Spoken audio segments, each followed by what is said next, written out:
Each year, the IAFC honors fire service leaders who exemplify dedication, innovation, and service to their community. Today, we are celebrating the 2025 Fire Chiefs of the Year. Gentlemen, thank you so much for joining us. Thank you. When you first got into the fire service, I'll start with you. What was it about it that drew you in, and did you ever think you would receive an award like this? No, I never thought I'd receive an award like this. My dad was a fireman, so I would go to the firehouse with him every Saturday morning and basically hang out for 10 hours at the firehouse as a little kid till I grew up. And I started that out about when I was 8 or 9, and then made my way up into the volunteering at 18, and here I am 42 years plus later. Wow. So you really spent a lot of your childhood really getting ingrained in that, and now being awarded, how does it feel? It's a big honor, that's for sure. I definitely didn't expect to win something like this. How about you? How does it feel to be honored in this way? It's very surreal. It's truly an honor, but surreal. There's a lot of great people doing a lot of great work in the fire service, and the fact that I got the award is it's humbling for sure. What do you think it means to be a great fire chief? Well, I believe in servant leadership still, and the award for me was really surrounded a cancer initiative that we pushed in Utah to serve our members, to make the fire service better for the next generation. And I think that's the key to being a good fire chief. Really caring about the people no matter what they need. Yeah, you gotta love them really to serve them, and my department and the men and women in Utah and all around where I meet them, I just love them, and I love the dedication and the service. What about you? What do you think makes a great fire chief? I think you got to give to get back. So, I am always involved with everything we do. And I'm out there doing everything with everybody. And when they see you doing it, then they're more willing to give back because you're involved with it. I don't ask anybody to do something I wouldn't do. And we have a very big family at East Franklin. We have 65 active volunteer firefighters, and it's a big family. And that's what I think keeps us moving. And, other people try to learn from us on what we do things to recruit volunteers and get people, because we're very busy, and we just keep moving. Got to keep moving and also lead by example, it sounds like, as well.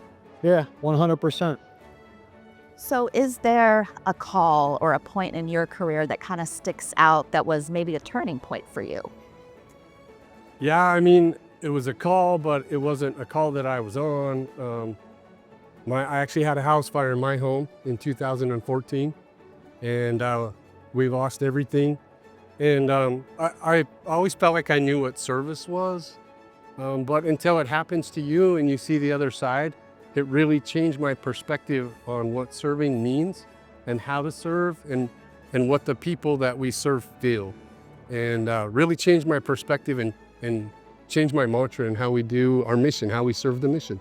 That's so interesting because you experienced it firsthand and you could put yourself on the other side. Yeah, and not only that, but like watching my wife and my kids. Like I said, we lost everything, all our contents and stuff. So it just gave me a new perspective on how to serve the community.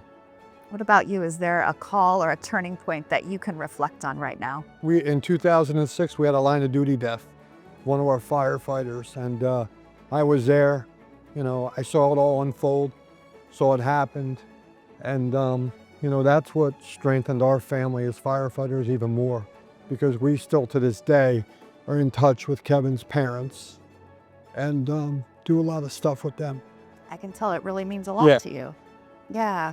So when you're reflecting on an award, and it's great to receive an award, but there's so much more I can even hear from both of you that is behind that.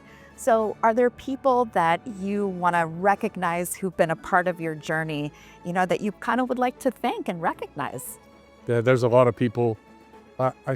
This doesn't happen, this type of award, in a vacuum. And for me, the first people are the men and women in my department. They just go out and they serve the mission so well every day. And they just work hard, which allows me to do bigger work at the state and regional level. Have colleagues in Utah that really helped us push our cancer initiative. I had cancer at the time, so I kind of became the face, but there were so many people involved in that. My parents, who showed me, I'm very similar to him, and I grew up in a small town. My parents volunteered through the ambulance, showed me what it meant to serve. And my city manager and mayor, who were here with me this week, and they just support it. They get it. And I'd be remiss if I didn't talk about my beautiful wife, who she's my rock, right? I mean, times have been tough dealing with cancer and pushing this cancer initiative and taking phone calls on date night and ruined weekends trying to work on legislation, and she's always there. Ah, that's beautiful. How about you? Are there some people I that you're have to- reflecting on? Definitely have to thank my wife and kids for putting up with it. I mean, it's not easy, you know. He goes to work, and like he works when he's done with work. He just said, I'm 24 hours a day. Like my pager goes off at Easter, Thanksgiving, 4 o'clock in the morning, 5 o'clock in the morning, whenever I get up and go. So my wife and kids are, you know, the big ones. But, you know, I think it's the members that serve under me who understand, you know, what I want to do and where I want to progress to. And, you know, I can only thank so many people, but I'd like to thank everybody. You know what I mean? It took a lot of people to get you It to took where me a you're lot of at people. today. Especially to Ryan Doughton, who submitted my application without me knowing it. So that was pretty cool. So when you look to the future, you know, reflecting all the people who got you to this point, what is your outlook for the future, you know, as you're accepting this award? I just want to keep on doing what I'm doing. I think it's just keeping your eye out for opportunity to make the fire service better. And, you know, in the last 10 years, the fire service has evolved so much that you got to look ahead and try to look around the corner to see what's coming and look for opportunities to make it better and serve better. How about you? I think he's 100% right. You know, I go to FDIC, I come to FRI, I go to all these things to better myself, to better everybody else. There's other people who take the job just to have a car and a free cell phone. That's not me. You know, I'm in it for the long haul. And I think, you know, someday somebody else will be chief, and that's great. But, you know, I do what I can now to try and make it a better place for everybody. I want to thank both of you guys for joining us and sharing your story, and congratulations on your award, both of your achievements. Thank you so much, Sue.